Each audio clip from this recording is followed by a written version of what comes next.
Hello, good evening, everyone. This is Kiran coming live to you from New York. In today's Think India Facebook Live event, we have a very eminent speaker speaking about very current topic. Today's topic is Jammu, Kashmir, and Ladakh, a way forward. And the speaker who will be speaking today is Lieutenant General Syad Hasnain sir. I'll quickly introduce about Hasnain sir.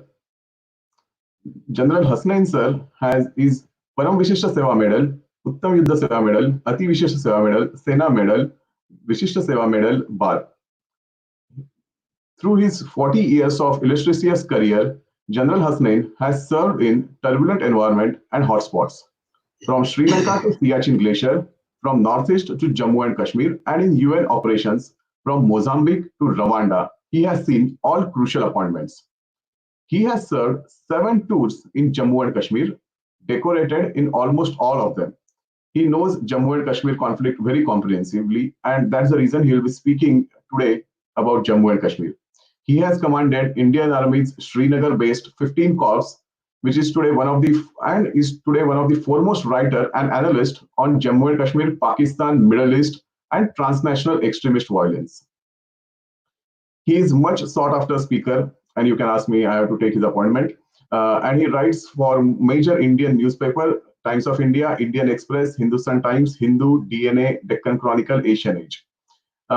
He has a strong academic background from Sherwood College, St. Stephen College, Royal College of Defence Studies, King's College London, Asia Pacific Center for Security Studies, Hawaii.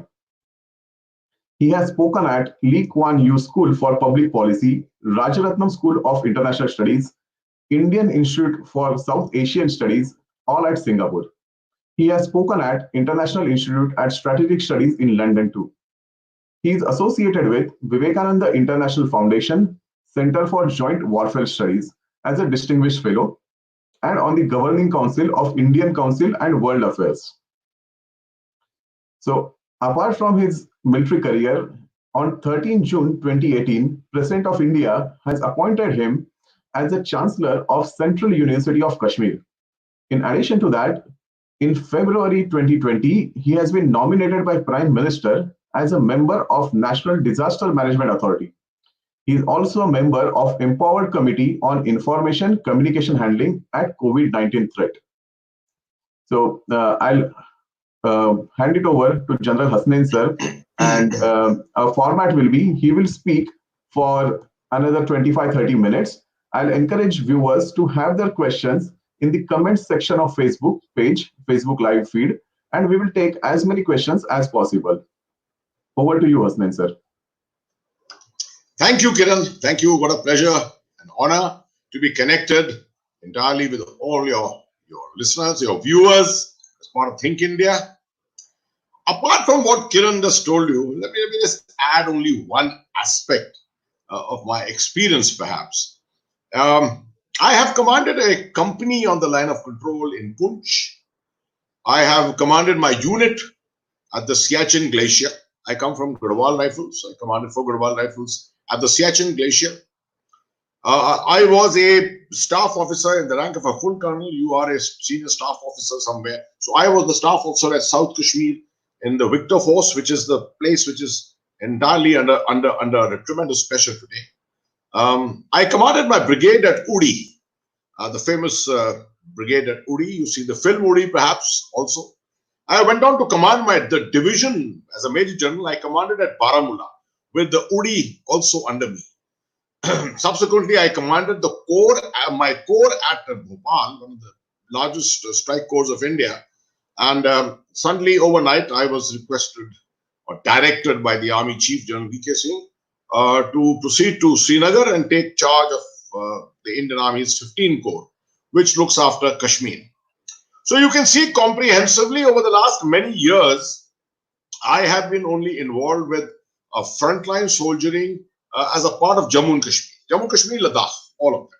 I've even commanded my unit as a part of Eastern Ladakh, also where the Chinese threat is. That is the reason why I have a fairly hands-on experience of this complete state, and especially related to the security issues. And one thing I do like to boast of is that I always felt that the most important thing for a commander here was memory. That each time you commanded, you went back with certain lessons and you did not forget them. You came back in a higher rank and a higher appointment, and you got the opportunity to implement those lessons once again. You relearned new lessons and went back and came back again. And this is what has been a part of my career, going in and out of Jammu and Kashmir. So we are at one more juncture today. In 2020, there have been recent, in the last 1 year, there have been a lot of developments. But I like to start, even though I've got 25, 30 minutes, I do like to start by trying to join a few dots for you. I don't presume everyone who's watching me at the moment, listening to me at the moment, is fully aware of what the dynamics of this so-called conflict are in Jammu and Kashmir. Firstly, it is not a conventional war. 30 years a conventional war cannot carry on. It is what is called a hybrid conflict. Now, if you understand what is a hybrid conflict, the domain, the complete spectrum of war or conflict has many segments. You can have physical conventional activities like the ones which go on the line of control, or you can have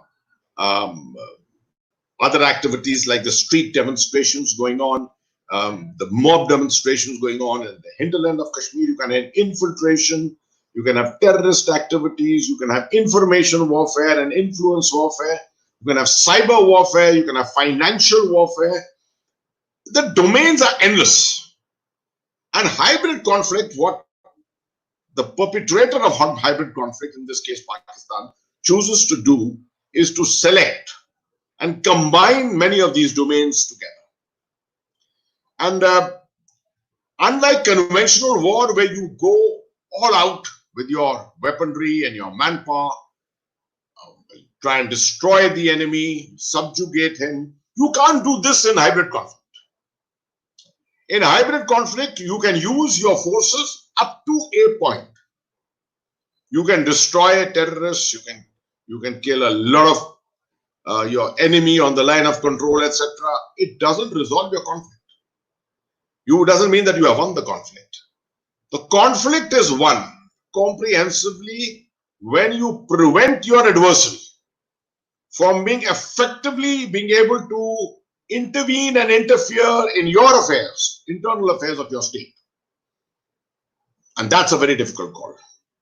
It needs a thorough understanding of hybrid conflict, because hybrid conflict needs a counter, it needs a strategy which addresses every element of the hybrid conflict. And that can't happen with only employing the army or the CRPF or the police. It means what is called an all-of-government approach. It means every department of government and all people of the country have to be involved in this conflict. This is the first understanding which I would like you to take away from here. Because most people around the world think a conflict is a conflict, is a war. But all you need is to bring in an army and attempt to kill the terrorists. No, it doesn't work that way. Right? You see how the Americans came to Iraq, how they came to Afghanistan. And in Iraq, they managed to destroy, they managed to defeat the Iraqi army. They captured Saddam Hussein, they hung him to death finally. But yet victory was elusive. Such a huge army, it was elusive because fourth generation warfare, hybrid conflict came into being, terror came into being, all kinds of other domains came inside. The whole aspect of Islamic radicalism came into this, and you found that it was an unwinnable war, and the Americans had to withdraw by 2011. So that's a little bit of an explanation I want you to keep in mind. Number one.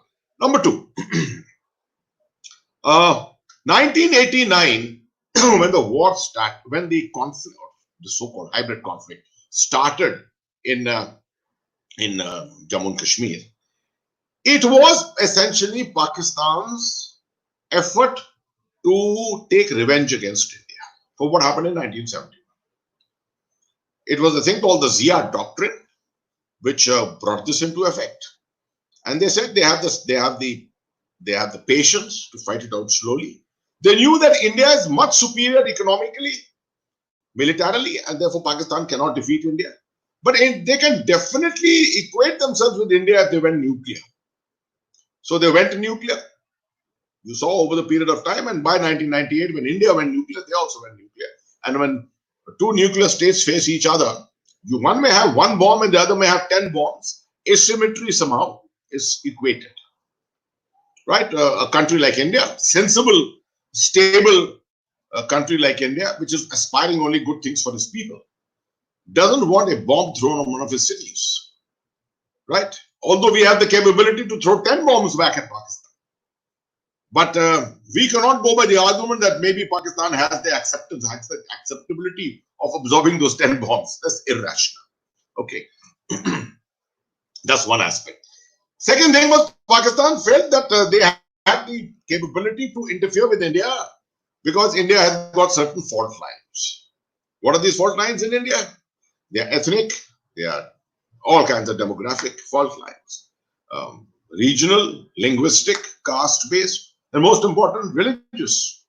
So if you can bring about religious divisiveness in India, caste divisiveness, ethnic and regional divisiveness, it will only weaken India. It won't allow it to achieve its own aspirations.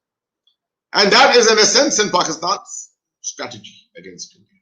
It felt that it could use Jammu and Kashmir as a trigger from where to start this whole process of enhanced divisiveness within India. They fight a sustained long war, which is not very expensive, not too much of expenditure on training a few terrorists and inducting them, carrying out information warfare by influencing the people in Kashmir, keeping them alienated from the rest of India. All this is a part of this strategy, hybrid strategy, which essentially means keeping the line of control alive, doing infiltration, having an optimum number of terrorists inside Kashmir at any time, having a strong leadership available there, supporting the separatist movement politically, economically, psychologically, promoting the media through information warfare, and creating more and more alienation, having financial networks and other networks of overground workers who can assist in this entire effort. All this comes together to form this kind of hybrid conflict. It started in 1989. From 1989 to 2020, 30 years, it has gone on through a dynamic process. It's not as if it's just a single one strategy which has gone on. It has gone through ups and downs. India has done very well many times. India has done very well. We have reduced the strength of terrorists from 6,000, 7,000 to not more than 250 to 300 today. But final victory eludes us. As I told you, primarily because this is a hybrid conflict. That's the reason for it. Okay, if I've introduced that to you, things started changing. If you ask me, actually the abrogation of Article 370, to my mind, should have been done in 1972, after we won the conflict in 1971. That was the best time to do it. We had won the war. Pakistan was in no position to interfere, do anything. There was total consensus among the political community. We came on that situation once again in 1994, when Prime Minister Narasimha Rao and former Prime Minister Atal Bihari Vajpayee, that time as the leader of the opposition, got together and passed the joint resolution in Parliament, 22nd of February 1994, declaring that the entire territory of Jammu and Kashmir, Pakistan occupied Kashmir, Gilgit-Baltistan, everything is a part of India. It's because of that declaration that today we always say we are laying claim on Pakistan occupied Kashmir and saying that it is an integral part of India. It's the strength of what we started from 1994. In 1994, we could have abrogated Article 370 if we so wished. We were under international pressure. Tremendous amount of pressure from the United States itself on human rights and all kinds of things like that. And there was total political consensus, which is such an essential thing to do, to take a major political initiative. The BJP, the Congress, all parties had come together to pass this resolution. But somehow we failed in IFL. Finally, it happened in 2019, 5th of August. But before that, there are a couple of events which need to be recounted to lead up to that. In 2008, the situation had changed quite drastically. We had reduced the strength of terrorists to a great extent. We were in the last year of attempts to find peace with Pakistan through the negotiated route. As you will know, there was a backroom diplomacy which was going on. 26/11 happened in Mumbai, and that put an effective end to this diplomacy completely. And there was a sea change in the nature of the conflict. I was commanding a division in Baramulla at that particular time. Thereafter, Pakistan upped the ante. Pakistan itself got hit hugely by radical extremists within Pakistan, so they were fighting the radical extremists within Pakistan. At the same time, they could not very effectively fight the hybrid conflict in Kashmir. Their attention was being taken away to Afghanistan, to what was happening internally in Pakistan. So they chose the more benign route of keeping the Indian armed force in the Indian army and the other security forces committed, focused to the roads through mass agitation, storm throwing, and things like that, while continuing to attempt infiltration to fill up more terrorists, carry out their terrorist acts. So this was primarily on the military front. Where India was lacking in these years was that we did not use the whole of government approach. We relied on the army, the security forces to come to eliminate the terrorists and create stability, and then probably undertake a political initiative. It doesn't happen that way. You can bring the strength of terrorists down to 300, 250, 200, but the last terrorist doesn't get killed like this. With the border which is virtually open, a lot of problems, the infiltration carries on all the time. So Pakistan was exploiting this, and this mass agitation techniques, tactics, that sort of put us back to a fair extent. And India is a pragmatic, sensible state which doesn't fire at demonstrators and kill them. Despite that, we lost 117 demonstrators were killed in 2010. The next very important thing is that around about 2012-13, we had gone through about 20 years, 22 years of this hybrid conflict. A new generation was emerging. Those who were born 87, 88, 89 were now 22, 23 years old, and they emerged, and they were not willing to be passive. They did not want the directions from Pakistan. They didn't want the directions of their own terrorist leaders like Syed Salahuddin, who was sitting in Muzaffarabad at that particular time. So Burhan Wani came into being, and you found Burhan Wani 2013 to 16 ruled the roost, and the whole focus shifted to South Kashmir. South Kashmir is the place where the local terrorist stronghold is very, very high. North Kashmir is primarily because of infiltration and because of the Pakistani terrorists coming inside and holding forth there. So there's a clear division between North and South Kashmir. South Kashmir is more dominated by local terrorists, and North Kashmir by foreign terrorists. And 2016, finally, Burhan Wani was killed.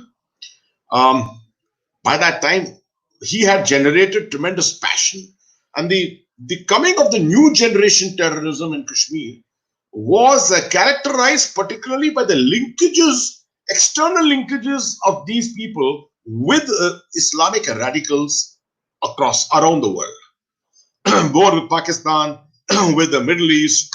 Attempt was made to bring in the Al-Qaeda, which has never succeeded actually. The IS, Islamic State, which has also really not succeeded. But an effort was made to try and bring in a greater radical effect, a radical character to this entire terror move. So if you understood that, 2016 was a bad year. In the end of 2016, we had suffered casualties ourselves. We had killed a lot of terrorists, but our ratio of the number of terrorists we killed and the number of soldiers we lost was almost 1:1, which never happens. It's never happened in the history of Jammu and Kashmir. It was that bad. But launched an operation called Operation All Out, and with improved intelligence, better coordination and cooperation between the forces, better counter-infiltration efforts, etc., we managed to bring it back to 1:5, which means we lose a soldier and kill 5 terrorists. That is the kind of thing we came to. And Pakistan was obviously upset by this entire thing. Our recovery had been pretty intense and pretty quick, and something had to be done by Pakistan to regain the initiative. You saw Uri taking place, you saw Nagrota taking place, you saw Pathankot before that happening. Before that, Mr. Modi had made a sincere effort to try and find peace with Pakistan politically. But 2015, the efforts which he made, this included the talks by Mr. Dole in Bangkok, You found Mr. Sushma Swaraj's visit to Islamabad. You found Mr. Modi himself making a visit to Lahore, and a surprise visit. And the sincerity of his efforts were not appreciated in Pakistan, and therefore the whole thing apple cart was upset. And 2018, you found more activities taking place. The assassination of Shujat Bukhari, for example, the editor of Rising Kashmir. Anyone who was supporting an Indian cause or was somewhere looking for anti-Pakistan cause, everyone was apparently eliminated. 2019 saw Pulwama, 40 CRPF men killed. Now, this was a major event. Before that, India had already launched the surgical strikes in 2016, and post Pulwama, we launched the Balakot strike and did not go the whole hog. It's not that we wanted war.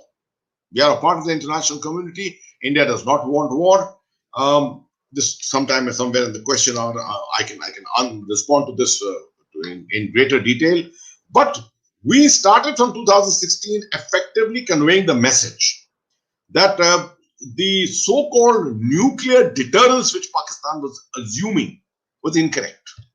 That India had a window below the nuclear deterrence, before the nuclear possibility of the use of a nuclear weapon. India had a window which it could exploit.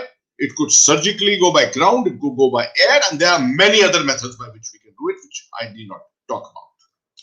So, with this happening, within 4 months, first of all, the new Modi government came in May, and within 3 months, you had a political initiative. Now, a lot of people think that political initiatives means only making concessions, but actually, this was a political initiative of a different kind. 5th of August, we made a political initiative in which we abrogated Article 370 and 35A. The biggest effect of this was that the idea of Azadi, or even the idea of a potential merger of Kashmir with Pakistan was ruled out. And now we can effectively play on the minds of the Kashmiris to tell them that there is no chance of this happening. Till the time Article 370 was there, 35A was there, and exclusivity was given to the state of Jammu and Kashmir. That has been removed effectively. That's the most important political and psychological message which has gone from here. But there were many other things which happened which most people are not aware of. A lot of things were happening in the run-up to the 5th of August. Firstly, our intelligence agencies very, very professionally went after the networks. For years, the army had already been speaking about it, that there are networks in Kashmir which need to be countered. The army can't do it. We can kill terrorists. We can go after we can do counter infiltration. We can ensure action on the line of control and things like that. But we can't take down the networks. It has taken a fair amount of effort, and I will not even claim that we have been fully successful yet. But the overground worker networks. Overground workers are those people who are working for the terrorists but are working above ground. They are the ones who come and meet me in my office and places like that, right? I may arrest them and produce them in front of a judge, but they will get released tomorrow because of lack of evidence. So, overground worker networks, you had the media networks, you had financial networks, so a lot of money coming in from all over the Middle East, from Pakistan, from the rest of India. There's no control on this. And in terrorism, if money is available, it's the biggest asset to the terrorists. So all this for these networks have been reasonably neutralized, although they still exist. The message from 5th of August to Pakistan was clear, that your options are running out. They haven't run out completely. They are running out. And Pakistan was also under pressure already financially. It had only $7 to $9 billion of foreign exchange reserves left. And the FATF, it was under FATF scanner and almost on the verge of being declared black under the FATF. Ultimately, it was declared grey. But now it has got a reprieve for 4 5 months because of the COVID-19 threat. What we have to remember is that Pakistan is still, despite whatever we may do to Pakistan, whatever we may say about Pakistan, Pakistan's strategic importance in the eyes of the international community remains there. It is a country without which the United States cannot fight in Afghanistan. It's a country which is very important for Saudi Arabia to balance Iran on its western flank. It's a very important country for China to build its access, its communication arteries to the northwest Indian Ocean. It's a very important country for Russia to ensure that the Central Asian area does not go rabidly radical. Oh, the importance is just tremendous for Pakistan. In India, most people do not appreciate this. In typical manner, we like to see that our adversary has to be less important, and only India is strategically important.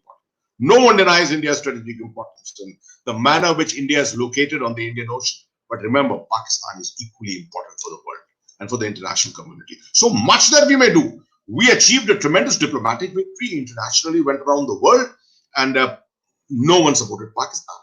I went to various countries myself. I spoke in Iran and other countries like that, and I found reasonable support, although there was a lot of questioning of India's actions, but reasonable support. Prime Minister Modi got the highest award, the state award in Kuwait, in the UAE, even after the decisions were taken. President Trump supported India. The UK, France supported India in a very big way. UK did not support India in the manner in which we could have expected at that particular time. So diplomatically, reasonably good. Militarily, the period from 5th of August has been stable. The winter came. It was a heavy winter. Infiltration was not possible. COVID-19 came, February, March. Now, this is the time when Pakistan decided that they had to do something, or this game may just end for them in Kashmir. Their attention was already in Afghanistan with what was happening, and they could not afford to take away their attention from Kashmir. So, the end of the winter season, the melting of the snows, and it was important for Pakistan to immediately get into the game. Infiltration was the most important thing. Fill up the numbers in India. And that's why from North Kashmir, you found attempts at infiltration going on. You had that encounter which happened north of Kupwara, where we killed 5 terrorists, lost 5 of our very brave special forces men. We had a recent encounter in Handwara, where we lost, unfortunately, commanding officer Colonel Sharma and 4 other soldiers with him, officers and men with him. So these are all efforts of infiltration. Handwara may be deep inside, but this was an infiltration track which had reached the jungles around Handwara, and against which 21 RR, the unit, was operating. So it's important for Pakistan to fill up the valley, North Kashmir particularly. There's an attempt going on to fill up North Kashmir from South Kashmir also. Because it was felt that the Indian army was getting the chance to focus entirely on South Kashmir. And it must spread the Indian army thin by ensuring that terrorist activities in North Kashmir are also of the same stature, same quality, the manner in which it's happening in South Kashmir. But North Kashmir does not have leaders. It doesn't have terrorist leaders. They've all been eliminated by the Indian army. So an effort is going on to try and bring those leaders in, to try and put them into safe houses and things like that. You may not be aware that in the month of April, 16 operations were conducted jointly by the police, the CRPF, and the army, and managed to kill 30 terrorists. We lost a couple of our men, as I've already stated it. Hopefully the ratios will improve. These ratios are temporary at certain points in time, but the ratio will improve. But militarily, it is important that the line of control, that the infiltration across the line of control is thwarted, is neutralized. It's not only in Kashmir, it's happening through Jammu. Efforts are going on right from, I would say, from Kathua to Poonch. Efforts are going on because infiltration can take place, and then through various networks which still exist, it is possible to move into Kashmir, weapons, explosives, a few amount of personnel. The total number of personnel that Pakistan needs to move in to create a mayhem inside Kashmir is about not more than 50 to 70 terrorists in a year. If they can increase that number to 100, 110, it is a big achievement for them. We used to eliminate 2,100 terrorists as early as 2001. Today we are killing about 250 terrorists, 270 terrorists. This year we have killed more than 72 terrorists already. So militarily, this is the situation at the moment. An interesting aspect is that the COVID-19 lockdown is definitely coming to the assistance of the Indian security forces, our security forces. And because of lockdown, what happens is that our intelligence improves. The terrorists are forced to stay longer in certain safe houses, and The longer you stay in a safe house, the greater are the chances that you give away the information that you are there. And that's exactly how someone like Reyes, Naiku, and people like that have got eliminated. So that's as far as the military side is concerned. Now there are various other things connected to this. There is a huge effort to try and bring psychological and information warfare. This is something that Pakistan is very adept at. They've got the ISPR, which they use very effectively. By not having the 4G networks in Kashmir, we have denied Pakistan the capability of bringing in a lot of social media, a lot of videos and things like that. To my mind, that's an effective counter.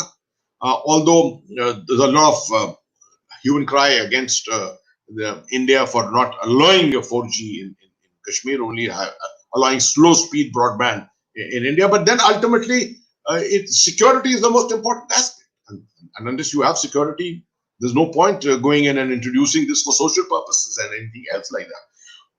Politically, of course, the summer has come, and we would have probably seen by now some initiatives by the government of India, but we are still stuck at the moment with the COVID-19 focus of the government of India.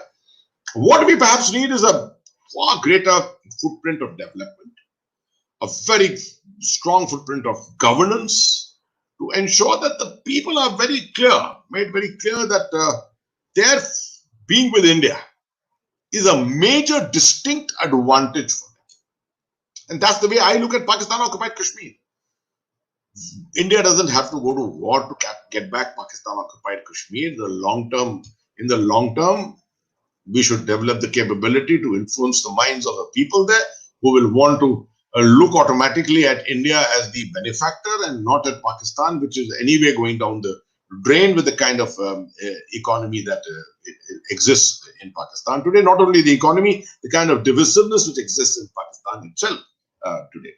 So that is the current situation. What is needed at the moment is definitely a total control on the security environment, which the three forces, the police, the army, led by the army, the Rashtra Rifles, army, police, and the CRPF, along with the intelligence agencies, good coordination, good cooperation between them, and ensuring that infiltration is minimized. And I want to re-emphasize to you, it is not possible to bring it down to zero. It will not happen. The terrain is just too rugged. We don't have an obstacle system at that height of 14,000 feet, which can effectively counter the movement of terrorists. But if 70% of it is neutralized and eliminated, we would have still won the day. We have to ensure that numbers are down, and these terrorists should not be able to create a big event. Now, that's the last thing which I want to tell you. That, like Pulwama, like Uri, you can expect that if Pakistan really wants to grab the initiative in Kashmir, they should be planning at this time a major event. It could happen. It could be anything. It could be an IED. It could be an assassination. It could be the potential entry of terrorists into a headquarter or some other government establishment to create a lot of mayhem there, forcing India to respond. And India has already shown its resolve with the manner in which this is the most dangerous thing, which can set back the whole situation. We need to work in a hurry to ensure that our intelligence is impeccable, our response is excellent. The line of control, firing of the line of control should not worry us. It should not in any way create a problem in our thinking, because any amount of firing which Pakistan does on the line of control is only expending its own ammunition in its own economic condition. At the moment, they're not even in a position to be able to acquire that kind of ammunition. So we will, of course, neutralize all that. We will have a much more offensive way of conducting our defensive activity by making sure we do our fire drills and eliminating terrorist bases or launch pads in the vicinity of the line of control. All that activity will happen. But the most important thing is we must continue to ensure the stability inside and making sure that better governance, greater political initiatives, and outreach to the people to deliver the message that the people of Kashmir have a future with India. Thank you very much. I will end there.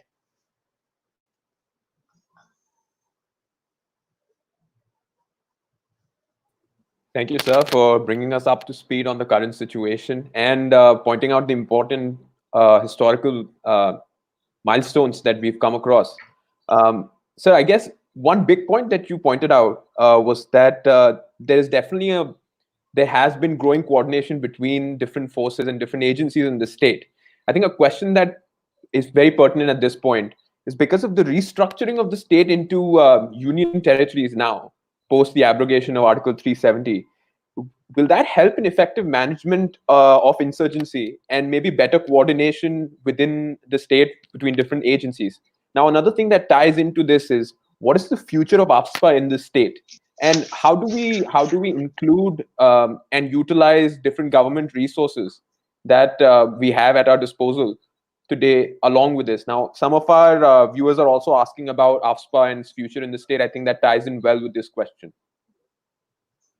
Great. So I think the essential theme of the question seems to be AFSPA and also the aspect of coordination. First of all, let me kill the issue of coordination and then I'll come to AFSPA. AFSPA is my core subject of my study most of the time. This aspect of coordination, let me tell you, first of all, I have a very strong belief. The government of India took a decision to bifurcate Kashmir and not trifurcate it. I strongly believe that was the finest decision. A lot of people in Jammu may not agree with me, but I always say that Jammu and Kashmir are intrinsically linked. Solutions to Kashmir, the terror in Kashmir, the insurgency-like situation, the rebellion in Kashmir, whatever you may like to call it, resolving that can only happen through the Jammu route. The people of Jammu understands Kashmir best. No one understands Kashmir as well as the people of Jammu. There has to be a meeting of minds. There has to be a meeting of personalities, the populations, to understand that being together and looking at each other with a glad eye is the best solution to the way forward. Muh phirne se koi baat nahi hogi. You can't look at different ways. Jammu and Kashmir have looked at different ways for far too long. I have many suggestions on this, the aspects of the social aspects of bringing Jammu and Kashmir together by adopting towns and cities like Baramulla with Udhampur or Samba with Anantnag, and having the people meet each other more often. Different domains of people should exist, talk to each other. We should have people like lawyers, teachers, students, and young people. Gender issues being led by women, shopkeepers and businessmen, Vyapar mandals. They must all meet. When you have all this activity, everyone thinks that the solution to this problem lies in killing terrorists. That is an essential part. But we have to go beyond that also. We have to make sure the meeting of minds is there. And the whole economy of Kashmir is dependent on Jammu. A lot of things in Jammu are dependent on Kashmir. Tourism of the two parts is linked to each other. Those who go to Vaishno Devi like to also come to Kashmir. At the time of Amarnath Yatra, you can do two yatras at one time, things like that. These are very, very important aspects which we need to dwell upon from time to time. By keeping Jammu and Kashmir together and making it a union territory, first of all, now what has happened is that law and order has become a state issue, has become a central issue. So no longer is the Jammu and Kashmir police not answerable to the center also. Of course, it was answerable to the center also earlier, but now there's a closer affinity. Funding, the center can have a far greater control on funding, a far greater monitoring of funding, accountability of funding. Initiatives can be taken without going through the political route, right? And lots of these initiatives can be governance-based initiatives without having a political effect immediately. So I think by this bifurcation and Ladakh going away, Ladakh was not connected to this in any way. I've just recently been to Ladakh and I met the Lieutenant Governor there. I can tell you, Ladakh was quite happy. Their development problems, etc. Now they'll have their own budget and they've got their own administration and things like that. It'll all come of age in the near future. As far as AFSPA is concerned, I think no one has spoken of AFSPA after 5th of August. Maybe too early to speak about it. In the mind of the Kashmiri, ASPA seems to be one of the most draconian laws. And if you ask me, no Kashmiri, hardly any Kashmiri has read the ASPA. Not many people within the police or the state administration, even within the army, not many people have read ASPA. I have read it, chewed it, and absorbed it. 7 sections of it. Why has ASPA created this impression and perception that it's a draconian law? And why are the world's and human rights agencies accusing India? And why is Pakistan given the fodder to do that? Simply because this law was introduced in 1990 on the basis of the ASPA 1958 of Nagaland, and in 1990 it was brought in a hurry. 4th of July, within 2 to 3 months of the whole problem starting after the eviction of the Pandits on 19th of January 1990, 4th of July 1990, ASPA got introduced. If you read meticulously at the 7 provisions and read the language, you'll realize it's the language of the 80s and the 90s. It's not the language of the 21st century. In the 21st century, people are looking much more at human rights and this and that and all kinds of things. You don't have to go and describe what exactly the army is or anyone else is empowered to do. At that time it was. Okay, fine. That's why. So we put in a lot of detail into it. Today, my mind, the way I look at ASPA is you only need 2 parts of it. One is empowering the army to make sure that it can operate without reference to any other authority. And number 2, protection to the soldier in case of making an inadvertent mistake in the conduct of his duties. These are just 2 sections of it which need to be covered in 2 lines each. And the rest of ASPA should be in the form of attachments and notes. This includes the do's and don'ts of the Parliament, of the Supreme Court of India. It includes the humanization of conflict, the manner in which India has done it through the operations of Bhavna adopted in 1997. It can be done through attachment of the standard operating procedure which the Indian Army follows in cordon and search operations. We are one of the few armies in the world which, if it goes to search a house at night, it will never enter the house if there are women in that house and you don't have women police. And if you don't have women police, it's clear direction that you will get a local member of the clergy, a Maulvi, who will accompany you. If he is not available, you will get a gentleman over the age of 65. You don't find armies around the world who have these kind of provisions. So, ASPA has got a tremendous amount of human aspect built into it over a period of time that has not got captured in the form of the act itself. So perhaps it's a time to revisit the act.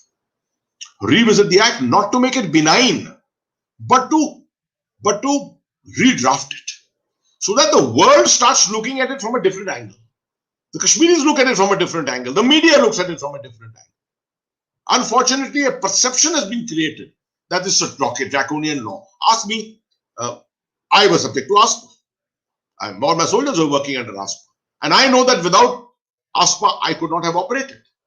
So it's necessary, absolutely necessary in the same manner in which it is there, but it should be reproduced in a different form.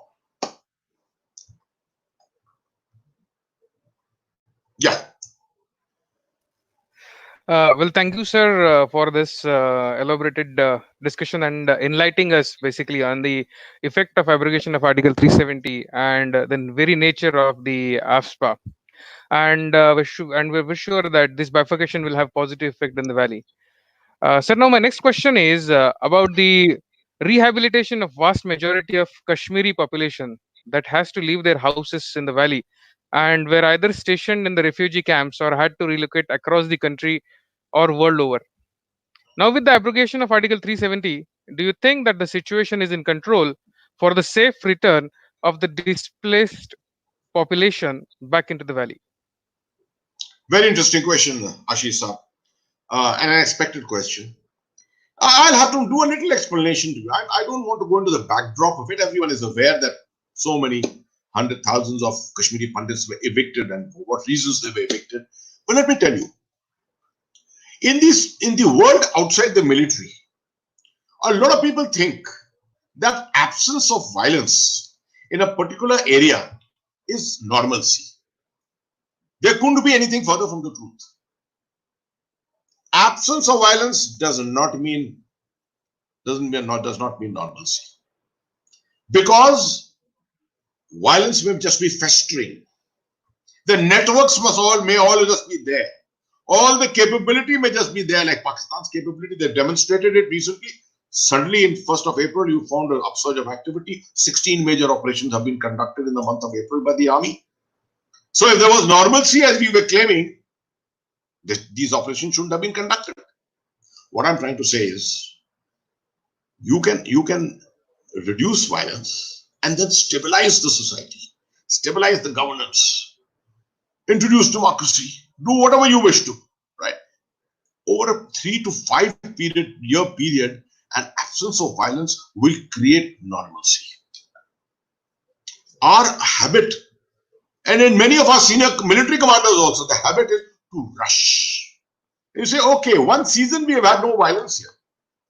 2 seasons, that means 1 year we have had no violence here. Oh, it's all normal. People like me have made that mistake also, let me tell you. I admit it. I have made this mistake in the past as a senior commander in Kashmir, where I felt my area stabilized completely, there's no violence. Suddenly overnight I was surprised because there were networks all down below the surface, overground worker networks, financial networks, all these things had not been neutralized. It is still going to take us a fair amount of time to neutralize the Pakistani capability to fight a hybrid conflict. By just removing Article 370 and 35A, we have not achieved normalcy. We have still got a way to go. The government of India is doing it. And I think the government of India understands it very well. And therefore, to think of premature movement of return of Kashmiri Pandits or any other evicted people who have been disturbed from there, I think will be extremely premature.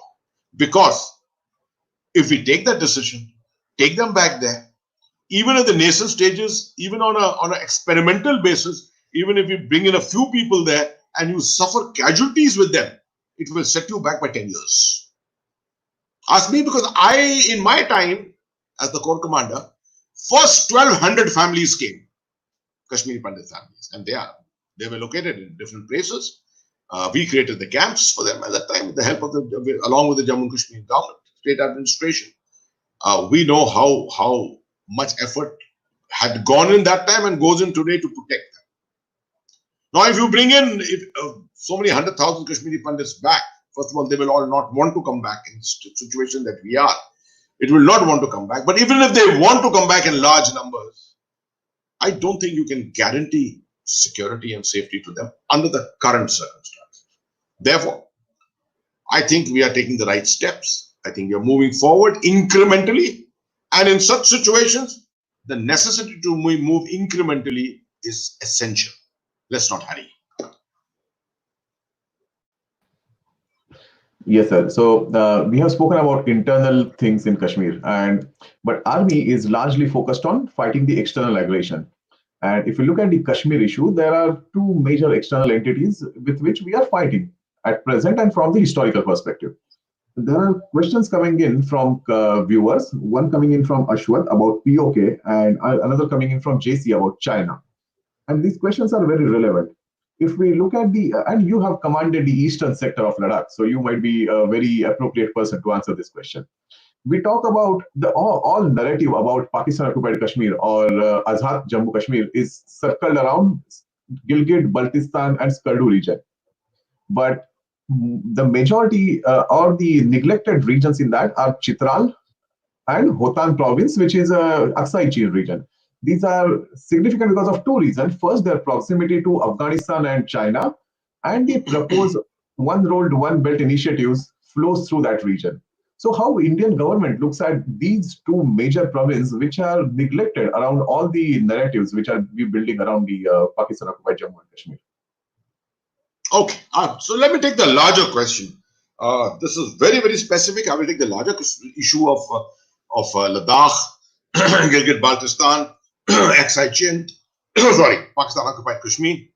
Let me try and roll it all into one.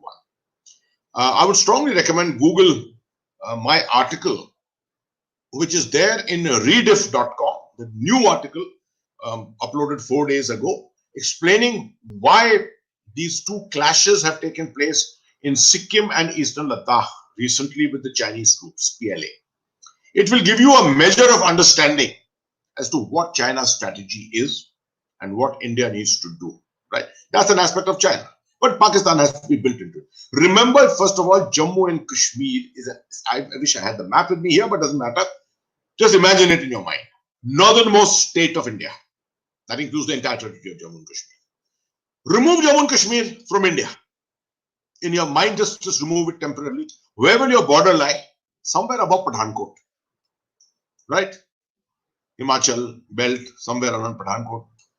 Would we be happy with that? Ever? Right? Pakistan would be extremely happy. China would be extremely happy. China and Pakistan would have a broad swath of territory of Jammu and Kashmir to develop as their international border, have their cross-connect, have the Belt and Road Initiative traveling from Tibet right through Jammu and Kashmir into Pakistan, to Afghanistan, into the Indian Ocean, etc. That is what the Chinese and the Pakistanis are both looking at in terms of Jammu and Kashmir. Imagine the kind of water that is there. All the water sources are there. Pakistan's entire future depends on those water sources. And that's why they're hell-bent on it.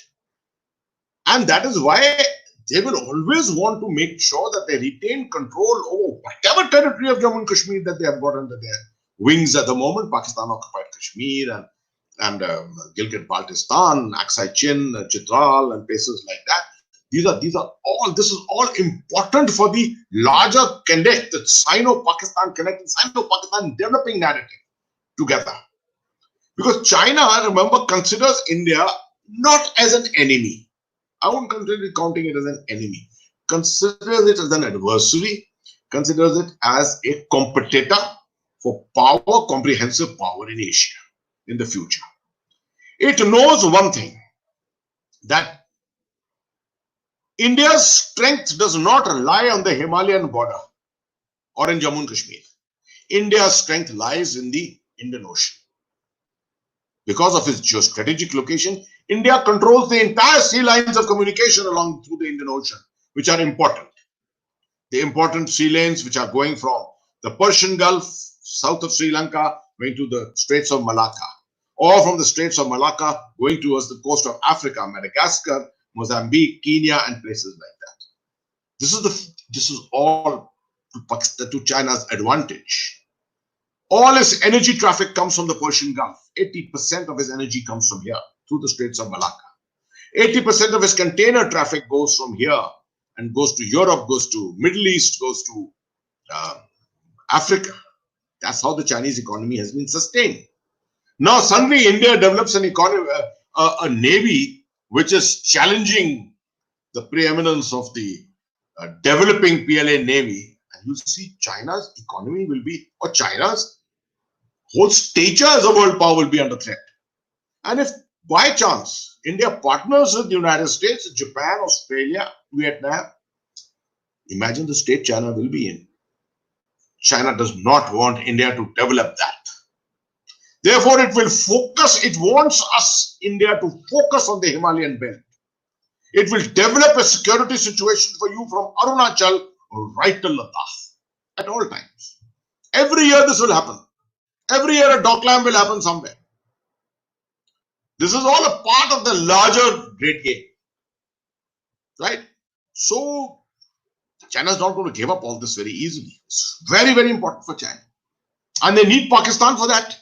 They need Pakistan because that keeps India divided. It creates the specter, the threat of a dual front war, which means India has to expend many more resources to ensure that there's a larger land force. Otherwise, if you ask me, to neutralize China, you don't need a large land force. You need a very strong naval force. We have not been able to invest in that so far. So that is the broad strategic aspects. But what China is adept at in playing this game is the three strategies which it adopted in 2003. I take you back to 1990. China was the first country to learn the lessons of the First Gulf War. They came out with a doctrine in 1993 called war under informationized conditions. The power of information, the CNN in your drawing room. And I think people in America know it very well.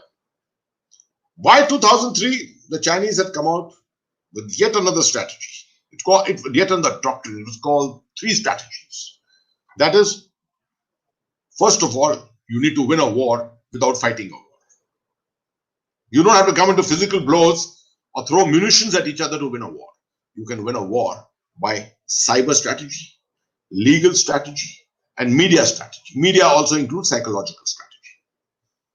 And that's the system which China has adopted since 2003. You saw in Doklam how they pressurized you. How they pressurized you through all these 3 domains. There was no intent to go to war ever. And they will not go to war with you. But this is what we need to replicate.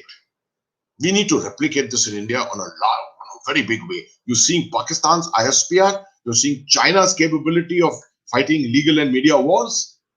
In the middle, we can't be sandwiched. We need to adopt this capability, develop messages, credible messages into Gilgit-Baltistan, into Pakistan-occupied Kashmir, into Chitral, into Aksai Chin, into Xinjiang, places all over. The instability of those areas should add to our stability, to our capability. And don't look for specifics. Look for a long-term game. Look for a long-term game. Create turbulence of the mind, instability of the mind. That adds to your advantage. And that's the way I would play this game.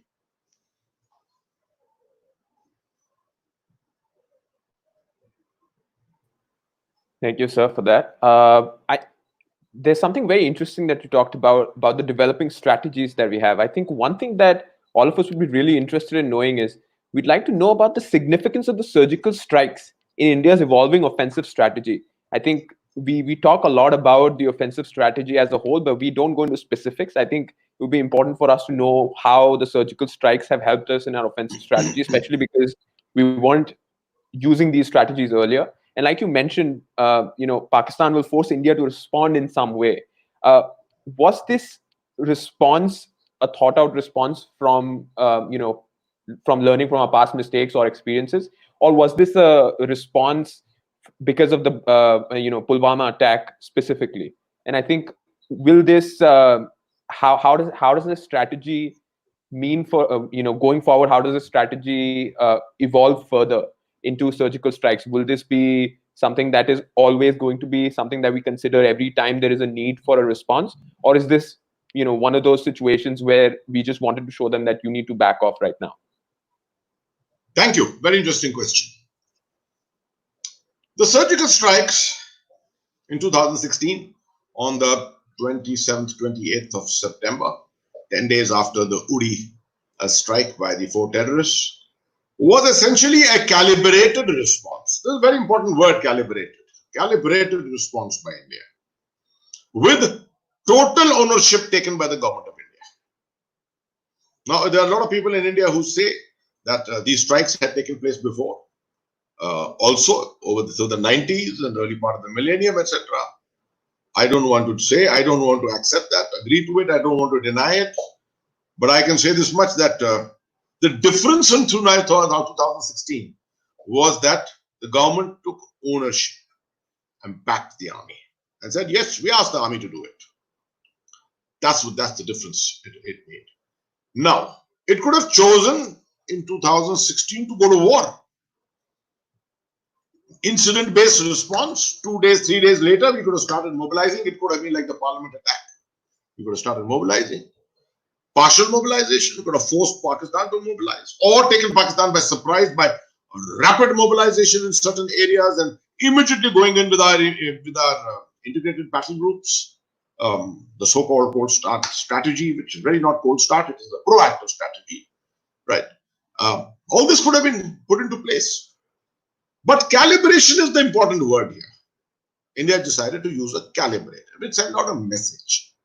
What the government of India did was to send out a message. It was not a message of deterrence. I say it was a psychological message to Pakistan. That, see, the government of India today will not sit back. You do a major strike here, we will come back and get you. Right? And I would say, both in the case of the surgical strikes and in the case of the Balakot strike, which was also a calibrated strike, these were deeply thought out. And in both cases, the important aspect which most people seem to miss out is we struck only the terrorist facility. We did not strike anything else. We know who's behind it. We know what is the organization of the deep state in Pakistan, which instigates, sponsors, controls, and handles this entire. We could have gone after all those. We could have gone after them. We had the capability to do it. We didn't do it. So we've still got that capability in our hands, and we can calibrate it to a higher rung, higher rung. Pakistan seems to live under the illusion that it possesses nuclear weapons and that India is mortally scared of its nuclear weapons. Unfortunately, a thought process has developed on that side of the border or the line of control that India doesn't have nuclear weapons. They don't realize that if India has to respond with the equal measure, I mean, Pakistan cities will be wiped out, they'll be vaporized. But look here, we are sensible people. We don't talk all this. We don't talk openly about nuclear warfare, because nuclear weapons are not weapons of warfare. They're weapons of deterrence. And if you think Pakistan is deterring us, it is mutual deterrence in a way. Yet we find that it does not deter us to look to ensure the safety, security, and honor of our country. Honor is a very important aspect. And this messaging was clear, I think, from surgical strikes to Balakot. And God forbid if something else happens now, the next one, which could be of a higher caliber, will convey that message very, very clearly. We may still not go to war, or we may. That option remains with us. And that Mr. Modi, I think, very clearly said it, that given directions to the armed forces to select a time and place of choosing, their choosing, in which they want to respond. Both cases, we responded within 10, 12, 13 days, which is, I think, very, very creditable. So that's the way I look at the surgical strikes. That's the way I look at the Balakot strikes. No one should imagine that these strikes were meant to give a message that we can only go in once, or tell our own population that we can go in once. This is a clear message only, that the window remains open. We can go beyond. We can escalate this to a higher level. We have the economic strength and capability, resilience. Pakistan doesn't have that. And Pakistan expects that China will come to its aid. It will not happen. Let me assure you. Internationally, Pakistan is being painted black and white. FATF, they're already under FATF, and FATF is a formality. The rest of the world knows it very well. So I think this is the manner in which I read the surgical strikes. The very strong messaging which they conveyed.